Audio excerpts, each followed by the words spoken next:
Este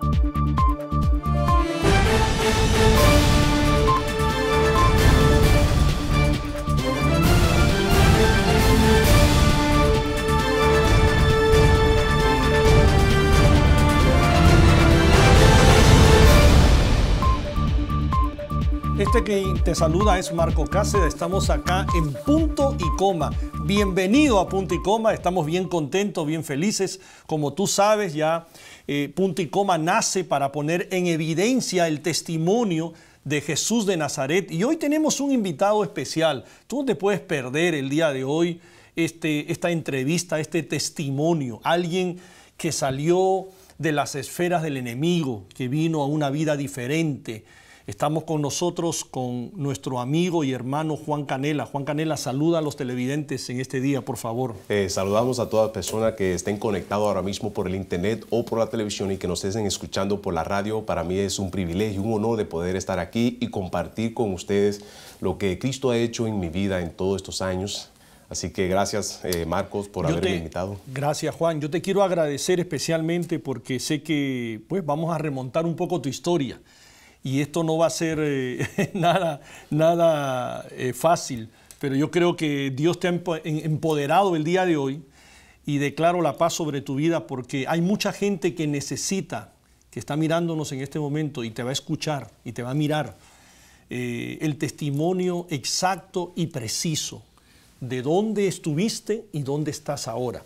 Juan Canela es un evangelista nacional e internacional. Al final del programa vamos a dar su información, cómo usted lo puede contactar, si usted lo quiere invitar a su iglesia, lo quiere invitar a una conferencia. Él tiene un testimonio impresionante, como ya les dije, sobre la evidencia y el poder del Señor Jesucristo.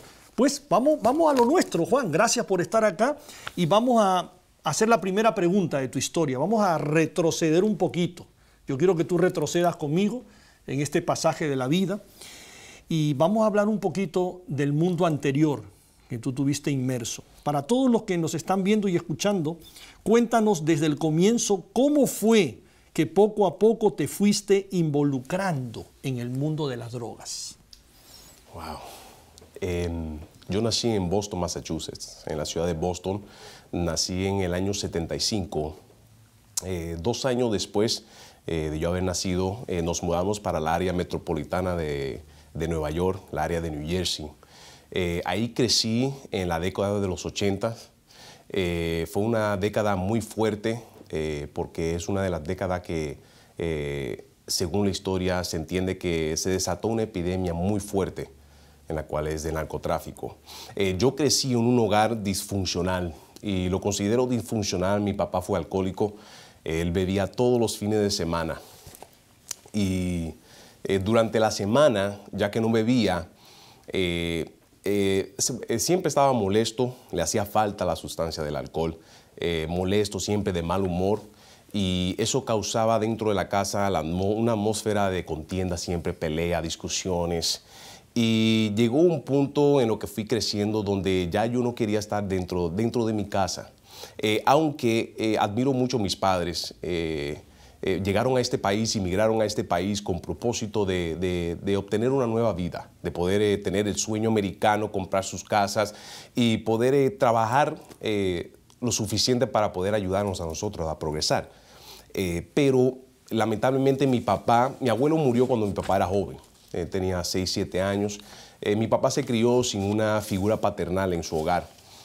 Por esa razón, él al no tener eso, y su mamá también lo abandonó, por causa que ella no pudo mantenerlo, lo abandonó, y él creció rechazado, pasó mucha hambre. La vida que vivió marcó y formó una manera de pensar, una manera de ser, donde dentro del hogar él no podía dar lo que no experimentó. Y por esa razón, él como padre, en su manera, tratando de disciplinarnos, hubo mucho abuso verbal y físico. Llegó al punto donde ya yo no quería estar en mi casa.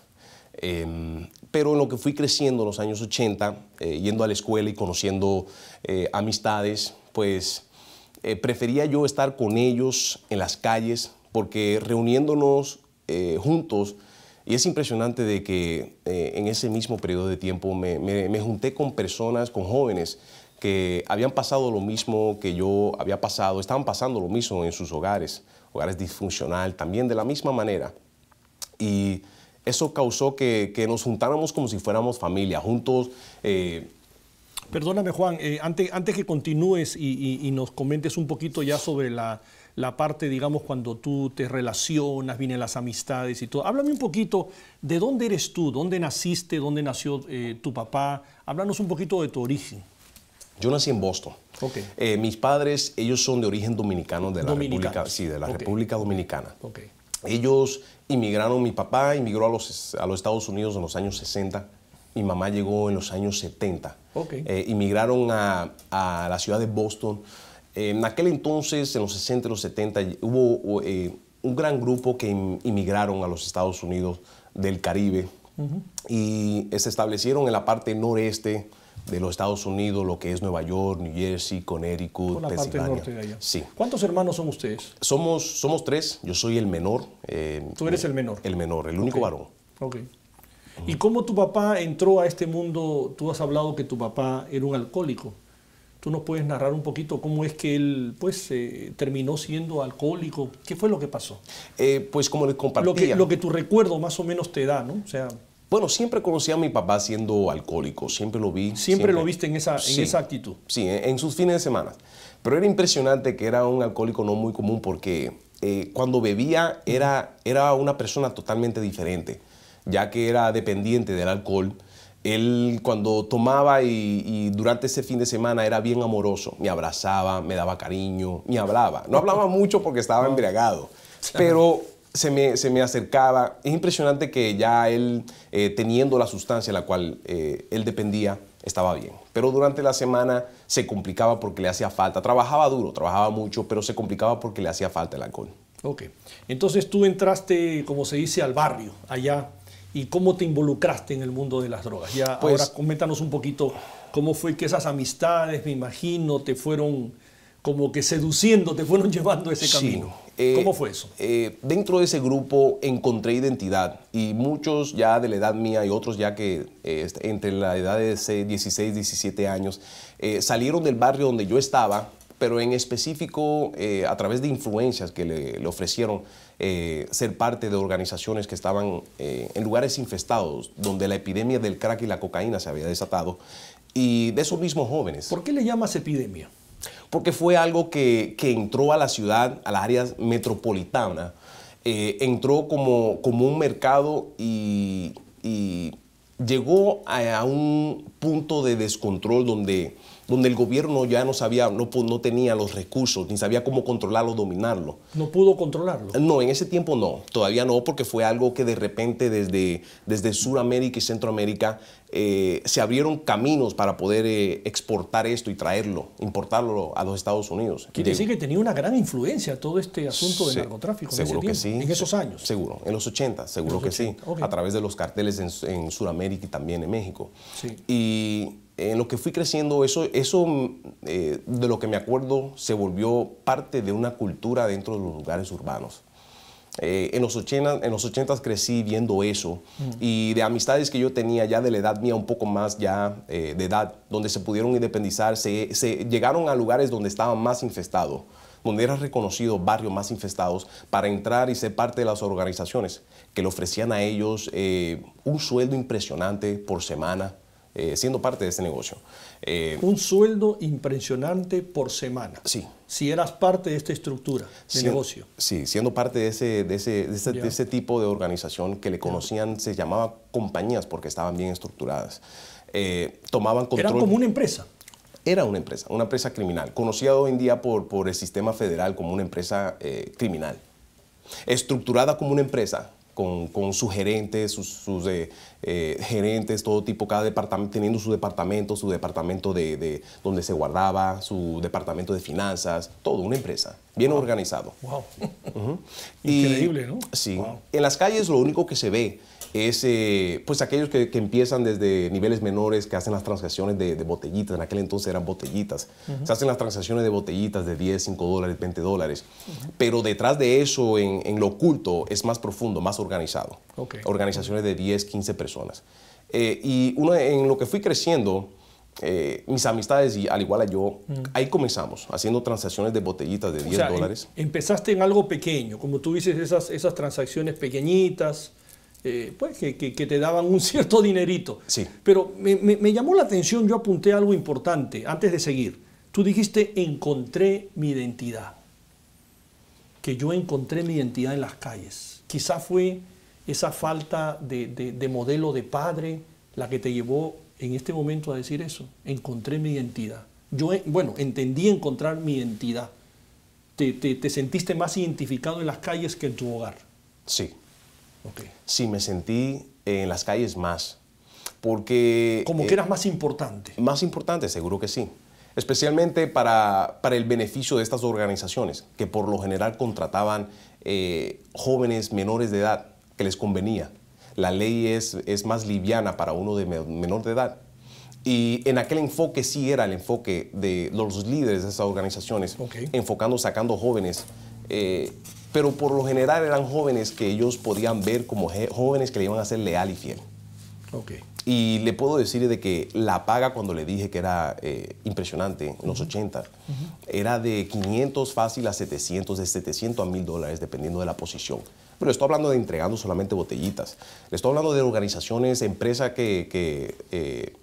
narcotráfico, pero le digo empresa porque así son marcadas, empresas bien organizadas, de todo nivel, desde entregando botellitas en todo su orden. Pero el pago de 500, 700 dólares venía porque ingresaban por mes entre $500,000 a $1 millón, fácil. $500,000 a $1 millón. Al mes, sí. En estas organizaciones, en estas compañías. Sí, en aquel entonces, y por eso decimos que fue una epidemia, porque entró a la ciudad de Nueva York y entró para hacerlo parte de una cultura, donde llegó un punto donde estos lugares, estos sectores, donde estaba esto infestado, lo veían ya normal. Los tiroteos, la matanza, ya los que vivían, que no eran parte de eso, ya no le tocaba de otra que recibirlo y aceptarlo o mudarse. ¿Quiere decir que la policía, el gobierno no pudo controlar esto? No, por un tiempo no pudo, se le hizo difícil porque invadió según se traía esa cantidad de droga a los Estados Unidos, invadió, y al invadir pues se volvió un descontrol. Se saturó completamente. Sí, se volvió, y todo el mundo se involucró, desde 12, 13, 14 años hasta ya ancianos. O sea, prácticamente estaban involucrados todo el barrio. Casi, sí. Todo el barrio. Lucrándose de esto que le digo, del mínimo $500,000, $250,000 por mes, $500,000 a $1 millón. En esta organización unos eran más importantes, otros no, otros simplemente pues se ganaban alguito, como se dice, de dinero, pero casi todos estaban involucrados. Seguro, según sus experiencias y según cómo aprendí a administrar de manera organizada para que pueda ganar más dinero, para que pueda crecer la compañía más. Ok, sigamos avanzando entonces. ¿Qué fue lo que, digamos, ya te involucraste? Comenzaste a vender la droga, digamos, comenzaste a ganar dinero, ya vieron, me imagino ellos, los líderes, los gerentes, como se quiera llamar, vieron ciertas cualidades en ti, también de liderazgo, que tú podías como que tomar posición, tenías una personalidad, tenías un carácter que podías llegar un poquito más lejos, me imagino. Sí. Como que te echaron el ojo, vamos a decir así. Bueno, en el Bronx, en el sur del Bronx, que fue donde yo primero empecé a trabajar, en aquel entonces vendíamos botellitas, la organización se llamaba Botellita Tapita Roja. Ahí estuve un tiempo, pero ahí no fue donde yo crecí. Y cuando digo crecí, ahí no fue donde... Porque es impresionante de cómo se entrena, se equipa para poder ser más efectivo. No fue ahí. Ahí fue donde primero me arrestaron. Tuve el primer arresto poco después de empezar a trabajar ahí. Y después de ese arresto, tuve un amigo que me ofreció en el estado de Massachusetts. Me dio una oferta donde iba a ganar más. Me fui y la oferta era de... Yo tenía en aquel entonces 16, 17 años. Y me ofrecieron de 700 a $1000, haciendo lo mismo, entregando botellitas, bolsitas de $10. Poco después que yo llegué, en lo que fui creciendo también dentro de la organización, creciendo en conocimiento de cómo desenvolverme, la cabecilla lo habían matado. A él lo mataron saliendo de su casa, se llamaba Varón. Y después que lo mataron, yo teniendo el conocimiento, siempre busqué posición de liderazgo, teniendo la experiencia. y el carácter adecuado, tomé una gran parte de esa empresa. Tú dijiste, esta es mi oportunidad. Esta es mi oportunidad. Claro. Y también de la organización, una gran parte se quedó conmigo.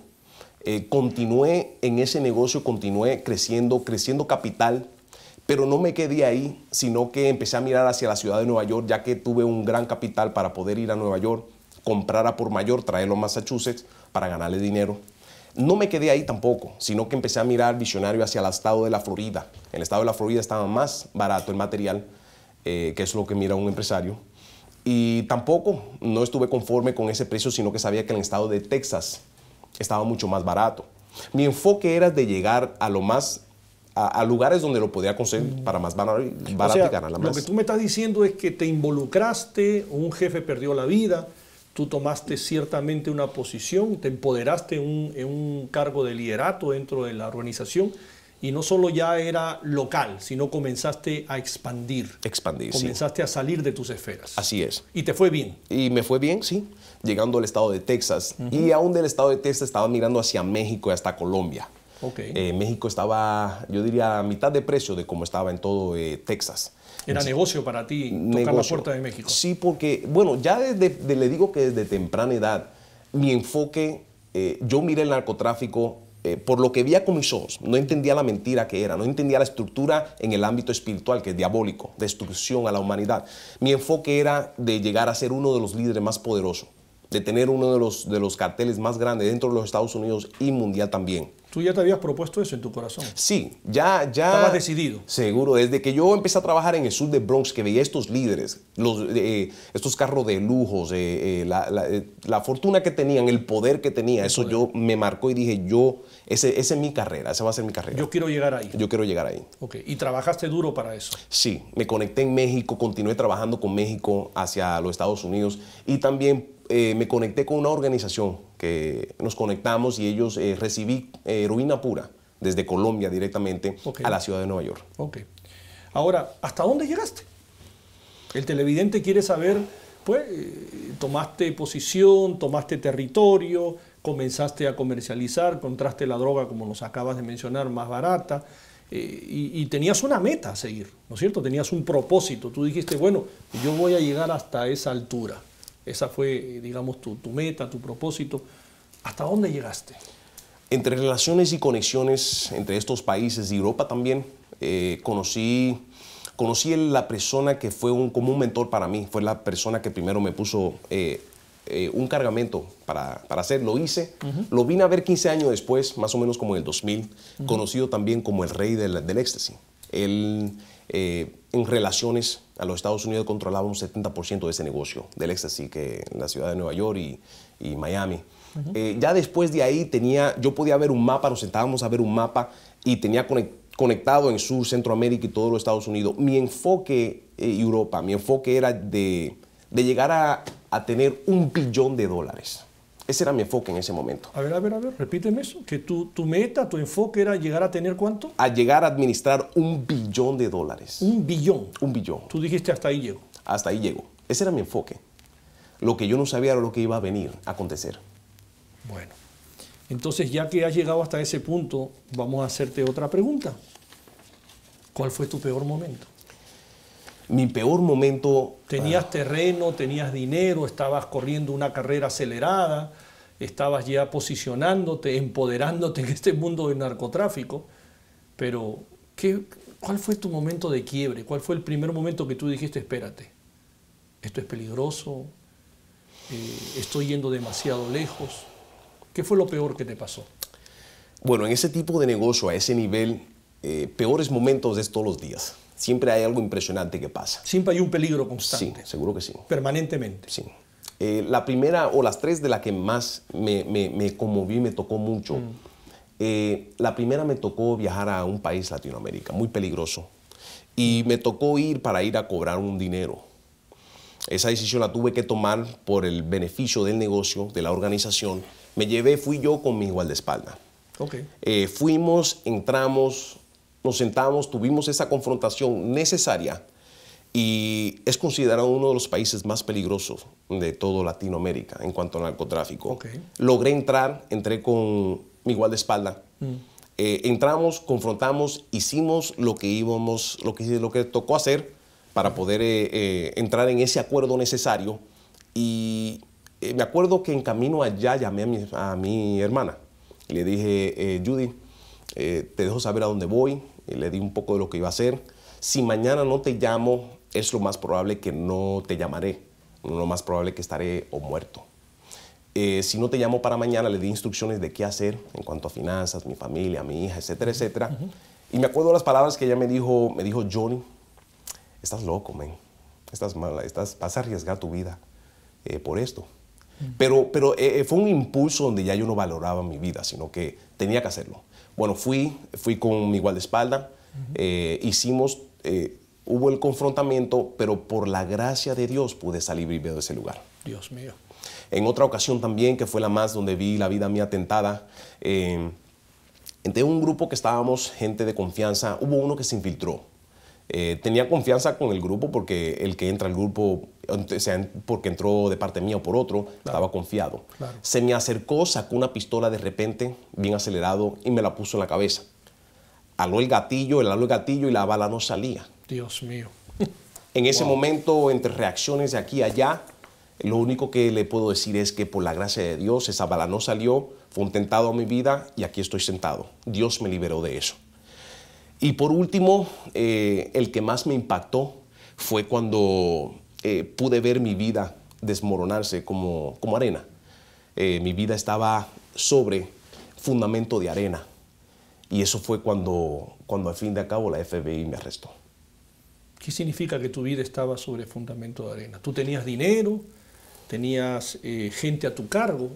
¿Tenías un territorio tuyo? ¿Tenías una empresa donde comercializabas a nivel nacional e internacional? ¿Cómo te diste cuenta que todo estaba bajo un fundamento de arena? Cuando vi todo desmantelarse. Además, tú anhelaste todo eso y tú sabías que eso era tu meta. Habiendo llegado a esa meta, ¿cómo es que descubriste esa gran decepción? Que todo era efímero, todo era falso. Todo era falso, era hueco. Aún habiendo finanzas, aún habiendo poder, era hueco porque vi en cuanto me arrestaron, pude ver todo en un proceso en donde la soberanía de Dios intervino y fue paso por paso que les contaré cuando hablaré de cómo fue que me arrestaron. Sí. Pero cuando me arrestaron, ese para mí fue el peor momento en ese momento. Viendo después que fue el mejor momento de mi vida, pero fue el peor momento porque literalmente vi en horas, días, todo yendo desmantelándose. Ese castillo que tú habías formado se deshizo. Sí, se deshizo y a lo que me había propuesto alcanzar, lo vi desde la noche en horas, en minutos, hasta aquí quedó, estancarse. Y ahí paró. ¿Cómo te sentiste?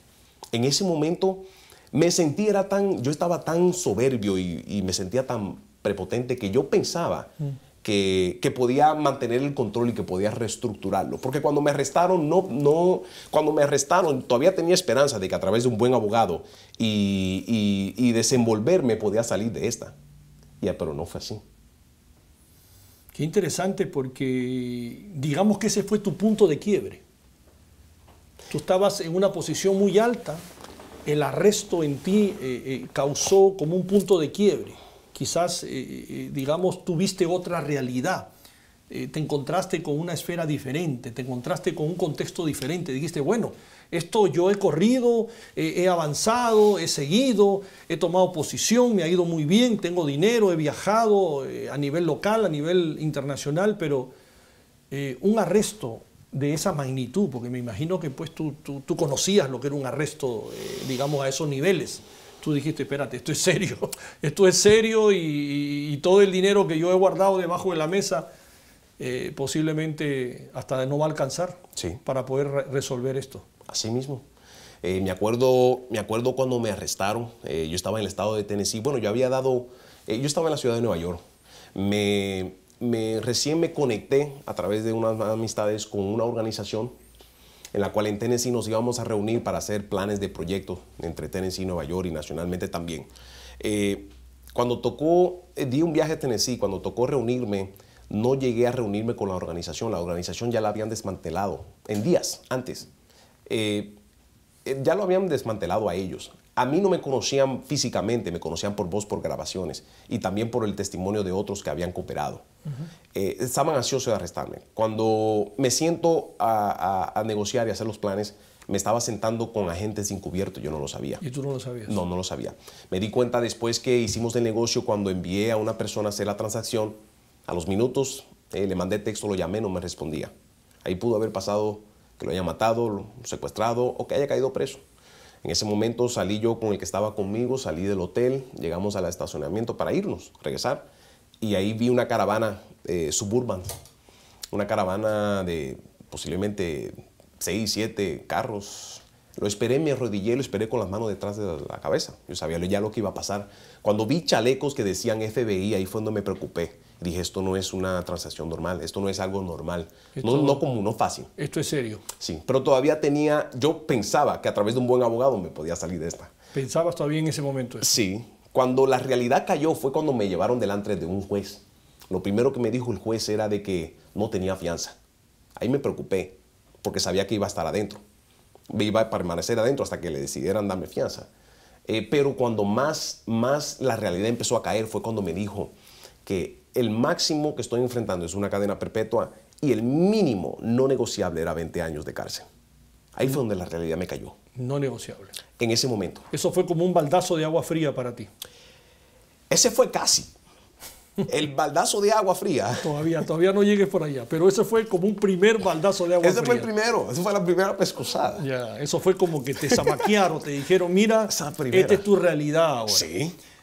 ¿Qué pensabas de la vida? ¿Qué pensabas de la gente? ¿Cómo era Juan Canela en esos tiempos? Cuéntale a nuestros televidentes. Juan Canela en esos tiempos, una persona, llega a ser una persona soberbia, arrogante, una persona que yo no valoricé la vida. Llegó un punto donde ya no valorizaba la mía, mucho menos la de otro.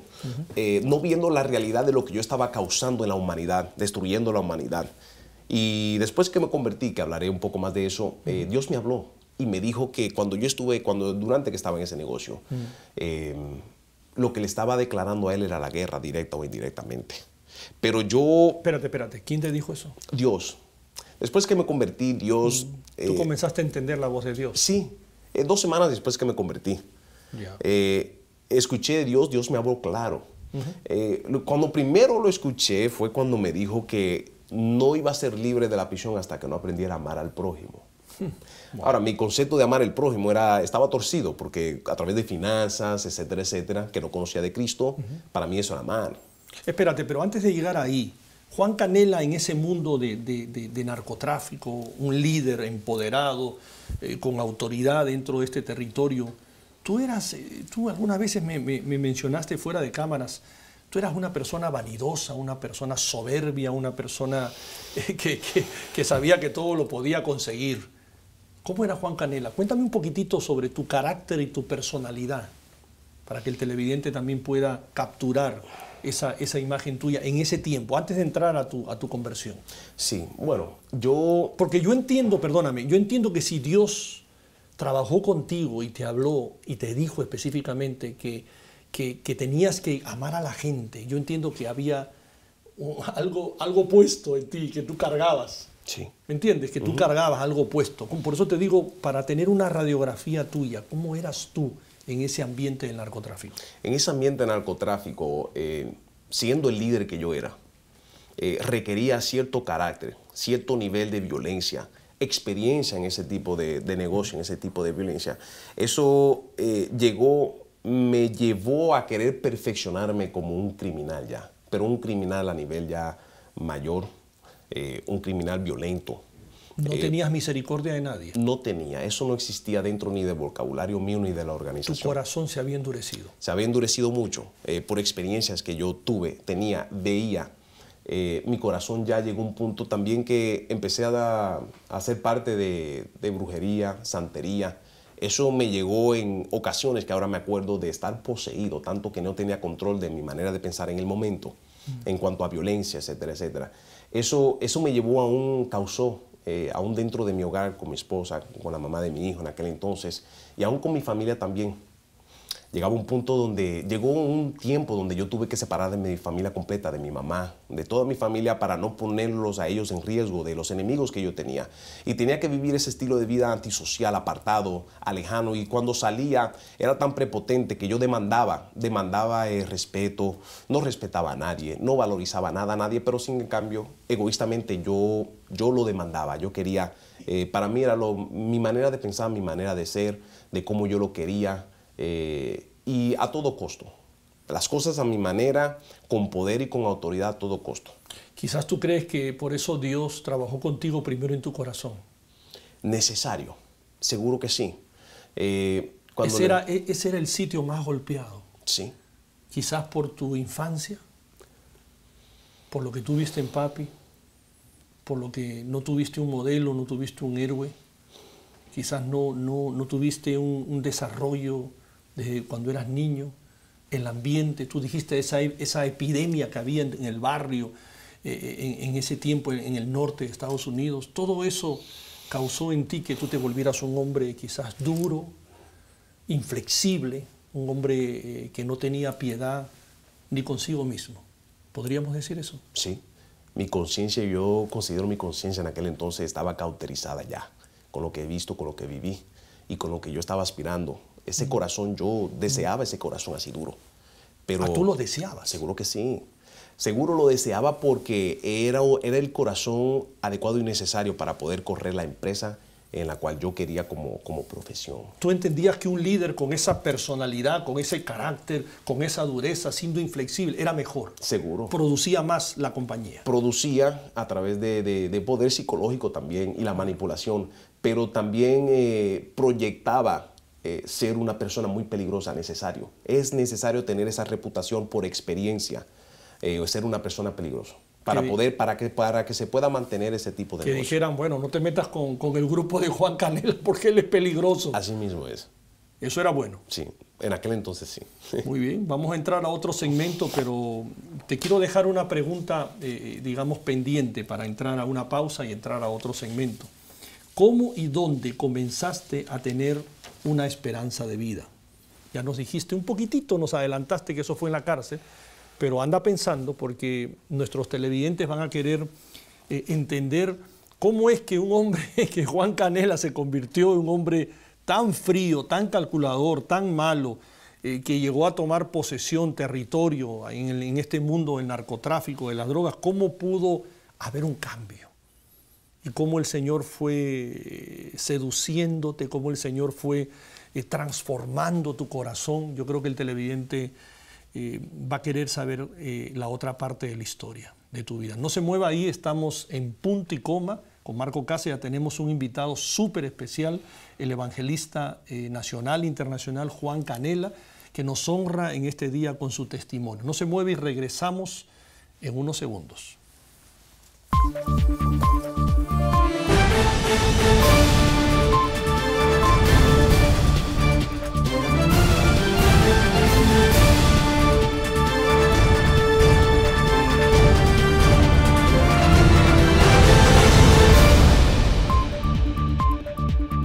Estamos de regreso acá en Punto y Coma. Gracias, Juan, una vez más por estar acá y dar tu testimonio. Apreciamos muchísimo ese testimonio que nuestros televidentes pues se preguntan, ¿cuál es esta segunda parte?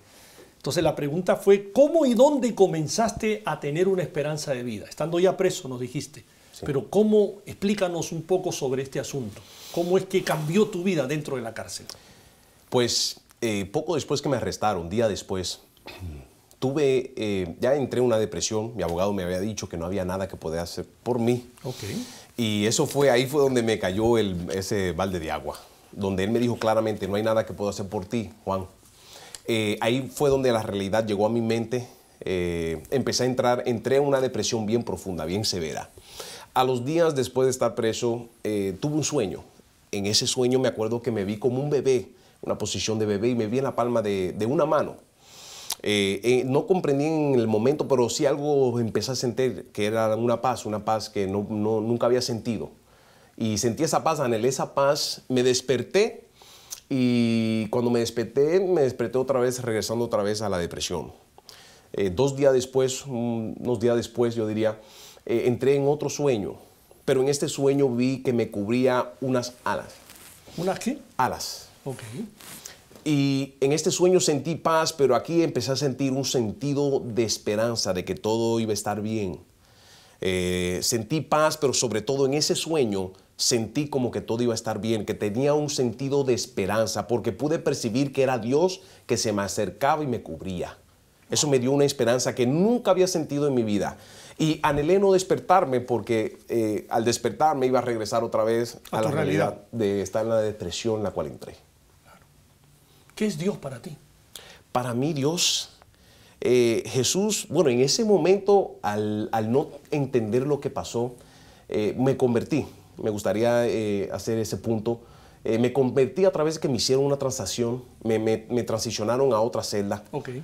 Y ahí conocí un joven mexicano y un hondureño que se me acercaron muy diferente a como lo que yo conocía como preso. Ellos me invitaron, me dijeron que después de la cena tenía un estudio bíblico que les gustaría que yo fuera. Pues me llamó la atención, con el que andaba conmigo fui. Cuando empezaron el estudio bíblico, empezaron a hablar de Cristo, empezaron a hablar de Jesús y en lo que leíamos el Evangelio empecé a ver esa santidad en la cual caminaba Jesús. Mi alma, puedo decir que en ese momento anhelaba esa santidad. Quería hacer un cambio y en lo que leía en el Evangelio me acordaba de Johnny cuando era un niño y en la inocencia que yo crecí. Y mi alma clamaba ese ser, esa santidad, eso que podía escuchar y ver de Jesús. Leyendo los milagros me dio un sentido de esperanza que fue el sueño que yo tuve. Donde yo sabía que Dios podía entrar a mi vida, cambiarme, porque ese era mi deseo, que me cambiara de que yo era y como yo pensaba, y que me podía sacar de la situación en la cual yo mismo me metí. Cristo para mí, Él es mi Rey ahora. Desde aquel entonces pues lo recibí como Señor y Salvador. Desde aquel entonces continué sirviéndole dentro de la prisión, predicando. Él empezó a gobernar mi vida, a cambiar mi manera de pensar, mi manera de ser. Al cambiar mi manera de pensar, mi manera de ser, pues mis acciones fueron diferentes. Empezaron a alinearse al amor que Él me pidió cuando me habló y me dijo, vas a ser libre cuando aprendas a amar a la humanidad. Continué sirviendo, predicando y poco a poco fui creciendo, conociéndole más a Él, leyendo la palabra en ayuno y oración, conociéndolo a Él en ayuno y oración. Eso fue la herramienta más poderosa que me ayudó a cambiar, a hacer ese cambio, la lectura de la palabra, hacer ese cambio de renovación de mente y de manera de pensar. Me impactó mucho el hecho que fui cambiando radicalmente. Él me fue cambiando desde mi interior tan rápido. Eso me empezó a dar una esperanza de que yo podía ser libre. Y hasta hoy en día Jesús sigue siendo mi Rey. Gobierna todo paso de mi vida. Porque Él sé de que Él anuló el acto de decreto que estuvo contra mí, en la cual iba en camino al infierno. Y no solamente eso, pero la cadena, la perpetua que estaba enfrentando. Eso te iba a preguntar. ¿Tú tenías una cadena perpetua? Sí.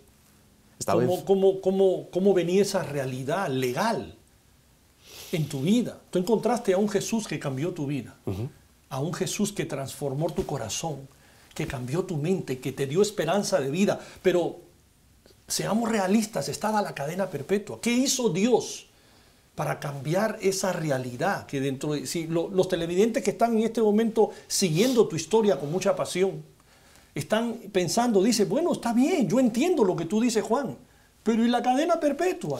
¿Qué pasó con eso? ¿Cómo estás sentado tú acá dando tu testimonio? Bueno, fue un proceso bastante largo, porque la sentencia no fue hasta después de 2-3 años después. Pero entre todo este transcurso de tiempo me di cuenta que el cambio que Dios estaba haciendo conmigo me dio esperanza. Yo sabía que con ese mismo poder que conocemos como el poder de resurrección, el poder de la cruz y de su sangre, me dio esperanza de que yo podía salir. Me dieron primero una oferta de 20 años, no la recibí porque eso me entraba en un contrato de tener que hacer 20 años y iba a entregar mis derechos de pelear o alegar, etc.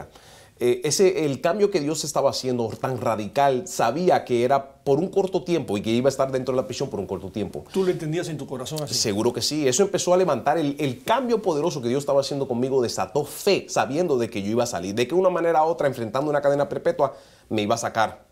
Y fue un proceso donde Dios empezó a cambiar, me cambió mi abogado, me dio un abogado creyente. Y tuve muy buena relación con él. En ocasiones que hablábamos más de la palabra que del caso. También entendí que mi jueza era creyente y ella tenía muy buena relación con mi abogado.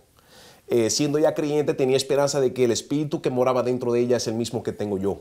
Es el mismo Dios, el mismo espíritu que iba a dictar qué era lo que iba a pasar conmigo. Pero empezaste a tener pensamientos sobrenaturales. Dios te llevó a una fe sobrenatural para empezar a ser un eslabón de situaciones que te iban a sacar. En tu espíritu entendías que ibas a salir, a pesar de los cargos. Seguro. El fundamento que yo empecé a tener como creyente por mucho tiempo era la palabra. Leía el libro de Hechos y para mí eso era todo sobrenatural, lo único que yo entendía. No entendía nada más. Él hablándome lo profético, viendo gente sanada, porque fui un evangelista por mucho tiempo. Y todo eso acelerado en 1 año, 2 años, yo sabía que yo iba a salir. Me tocó ir a juicio. En el juicio, aún después que me declararan culpable en todos los cargos, todavía tenía esa esperanza que iba a salir. Entre la soberanía de Dios, cambiando abogado, jueza, ellos también en el tiempo que estuve preso, todo eso en conjunto cuando llegó el tiempo de la sentencia, todo estaba arreglado para recibir la sentencia que me dieron. Mi abogado habló por un tiempo, me habló unos minutos, pero dijo algo impactante. Él dijo, señora juez, Juan Canela sabemos culpable de todos los cargos, pero en aquel entonces él caminaba en oscuridad, ahora anda en luz. Sentí que en ese momento hubo un cambio en el ámbito espiritual donde la atmósfera cambió y el reino de Dios tomó dominio. También tuve unos líderes de una iglesia que me visitaban, ellos testificaron de parte mía, de la conversión mía. Pero por último ya me dijo, señor Juan, tienes el derecho de permanecer callado, pero quiero escuchar lo que tienes para decir. En ese momento me acuerdo que le dije, no es el lugar para predicar, pero quiero hablarle de Cristo que me cambió, me transformó y que me diera la oportunidad de poder yo regresar para poder hablar a aquellos jóvenes que se encuentran en la condición que yo me encontré, para que no tomen el mismo camino, para testificarle de las consecuencias en las cuales que estoy enfrentando, porque todavía actualmente hasta este punto estaba enfrentando la cadena perpetua. Me declararon culpable en todos los cargos. Ella tenía enfrente de todo lo que se habló en el juicio, de la violencia, las armas, la metralleta, yo como cabecilla, todo eso. Al fin de cabo, cuando le dije que mi deseo es poder ser libre y poder ayudar a la humanidad que se está perdiendo, en minutos, en segundos, ella agarró su martillo, me miró alrededor y dijo, esta persona no necesita una sentencia más de 5 años. Como juez y con autoridad yo dicto una sentencia de 5 años. Eso fue lo que me dio. 5 años. 5 años. Quiere decir que hay un Cristo vivo. Hay un Cristo vivo. ¿Cómo te sientes ahora? Estoy muy agradecido. Tienes una gran deuda con Dios. Seguro que sí. ¿Y qué has hecho? Porque hay una ley del intercambio. El Señor nos da muchas cosas, pero nosotros tenemos que darle también algo. Existe en el mundo espiritual una ley del intercambio. Tú que me estás escuchando, acabas de escuchar de boca del mismo autor principal de este testimonio. De repente tú estás pasando por una crisis similar, de repente tú estás pasando por un momento difícil en tu vida, de repente tienes un problema de salud, un problema legal, un problema de adicción. Yo he venido a decirte con mi invitado que acabas tú de escuchar y de verlo, como incluso se ha quebrantado en la presencia de Dios por su propio testimonio, que hay esperanza de vida en Jesús de Nazaret. ¿Qué es lo que ahora haces? Cuéntanos qué haces ahora por esta sociedad. Bueno. Actualmente mi esposa y yo somos unos evangelistas que entendemos y portamos el ingrediente sobrenatural. Lo único que conocí dentro de la prisión, por muchos años, 5 años que estuve preso, fui un evangelista. Vi testimonio de líderes de alto rango dentro de la prisión convirtiéndose, recibiendo a Cristo como Señor y Salvador. Fui parte, tuve la experiencia de ver un mover sobrenatural. La gloria de Dios desataba, donde causaba un avivamiento, donde entraba la presencia de Dios, gente siendo sanada, liberada. Testifico de que actualmente Dios es un Dios moviendo todavía posiciones, abriendo puertas para lo que Él predestinó para mí. El plan que tenía conmigo, que tiene conmigo mi esposa. Portamos el ingrediente sobrenatural en la cual mi esposa se convirtió en el 2001. Ella se convirtió a través de una depresión. Ella entró en una depresión muy severa. En el camino al trabajo escuchó en la radio, escuchó una prédica en cuanto a la depresión del apóstol Guillermo Maldonado. Ella, en ese momento, él le presentó la oportunidad de recibir a Cristo como Señor y Salvador, lo recibió. Fue a la iglesia y en lo que asistió, en lo que estaba asistiendo, se hizo miembro. La alabanza, la adoración, la presencia, eso la impactó, la transformó, la cambió. Tenía esperanza de que yo iba a salir del narcotráfico. Se mantuvo en oración, en ayuno por mí. Ya en el 2002, 4 meses después, me convertí. Ella de continuo en la madrugada, de 4 a 7, asistía en el templo en oración con la profeta Ana Maldonado. Orando por mí fue que causó que yo cayera preso y que recibiera a Cristo como Señor y Salvador. Ya saliendo ya que me dictaron los 5 años sentencia, salí de la prisión y siendo entrenado y equipado, conociendo el poder sobrenatural. Uno de los libros que más me impactó, que mi esposa me envió, que era de Sanidad Interior, Liberación. Eso me llevó a entender y ver de la manera que Dios lo ve, mi pasado, mi presente, mi futuro, la sanidad interior, la liberación que yo necesitaba en ese momento. Ya cuando salí, ya yo entendía, empecé a ver la vida, la perspectiva de cómo Dios lo ve. Al salir en el 2006, 2007, mi esposa se mudó de Miami, desde Rey Jesús de Miami a Orlando. Empezamos una casa de paz muy pequeña con 10 personas, pero ya a los 6, 7, 8 meses se volvió una iglesia, porque creció a ser ya más de 40, 50 personas. Ese ministerio actualmente es un ministerio en el cual se compone de más de 800,000 personas. Mi esposo y yo solamente conocemos el mover sobrenatural de Dios, el mover de estos tiempos. Y le doy gracias a Dios que a través de enseñanza, entrenamiento, a través del discipulado con el pastor Pablo, con el apóstol Guillermo Maldonado, pues pude recibir como impartición ese ingrediente, ese mover para esta generación. Le doy gracias a Dios que me puso en ese territorio, porque en ese territorio fue que nos sembramos y empezamos a dar fruto, entendiendo en la generación que estábamos, en la cual Dios llamó al apóstol Guillermo Maldonado, fue llamado en específico para traer el poder sobrenatural a esta generación.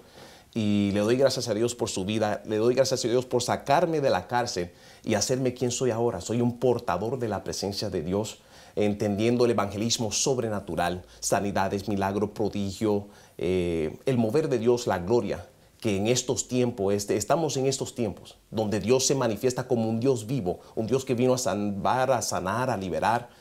Esa es la experiencia que nosotros tenemos. Y le doy gracias a Dios por eso. Tremendo, Juan. Para todos nuestros televidentes que pues han escuchado tu testimonio, si ellos quieren, algún pastor, algún grupo cristiano quiere contactarte, o cualquier persona que quiera contactarte y quiera saber un poco más de ti, de tu llamado, ¿cómo pueden hacer para contactarte? Sí, me pueden contactar. Me pueden contactar llamándome al 407-924-5192. Repítelo, por favor. 407-924-5192. Ahí me pueden contactar directamente a mi número de teléfono y también me pueden mandar un correo electrónico a juanbcanela@gmail.com. Repítelo para que puedan apuntarlo. juanbcanela@gmail.com. Ok, perfecto. Ahí pueden contactarte y tú con gusto le puedes contestar y pueden hacer algún contacto. Seguro que sí, seguro que sí. Juan, gracias por estar acá, gracias por haber aceptado esta invitación. Apreciamos y respetamos mucho que has tenido el valor de traer tu testimonio, de contarnos. Yo sé que no ha sido fácil. Tú mismo te has quebrantado en el proceso contándonos, porque me imagino que es como retroceder y poder narrar toda esta historia, todo este camino que ha sido duro, pero también ha habido victoria. Seguro porque que mira sí. cómo estás acá, eres un hombre libre, no le debes nada a la sociedad y eres un hombre que porta ese carácter de Dios, esa palabra de Dios, y ese testimonio es valioso. Yo creo que la gente que lo ha escuchado también valora y aprecia y te felicita por haber llegado hasta donde has llegado. Quiere decir que hay esperanza de vida. Seguro que sí. Yo quiero que para terminar, quiero permitirme que tú le des un mensaje a todas esas personas que nos están viendo. Yo creo que hay jóvenes, hay madres, hay padres que están en este momento viéndonos en la televisión. Dales un mensaje. Diles qué siente tu corazón en todo este testimonio, en toda esta historia que tú has traído en este día. Dale un mensaje, Juan. Puedo testificar de que ahí donde te encuentras, sea la radio que esté escuchando, conectado por el internet o por la televisión, testifico de que Cristo está vivo. Doy testimonio, y si te encuentras en este momento, te identifica con este testimonio que acabas de escuchar, testifico y declaro claro que Cristo está vivo. Él es un Dios vivo. Él entró a mi vida. Entró en mi vida y me cambió todo mi interior, me dio vida eterna, cambió mi manera de pensar, mi manera de ser. Y te invito a que recibas a Cristo como Señor y Salvador.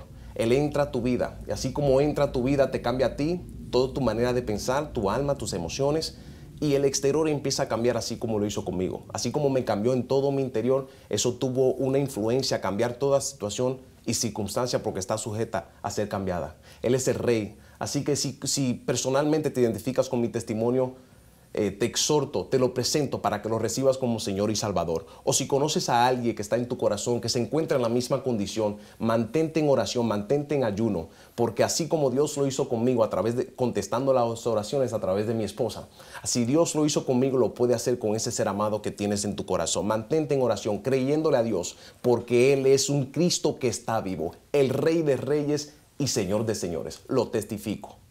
Muchas gracias por haber estado con nosotros. Este ha sido el espacio Punto y Coma. Dios te bendiga mucho en el día de hoy y nos veremos en un próximo programa. Gracias.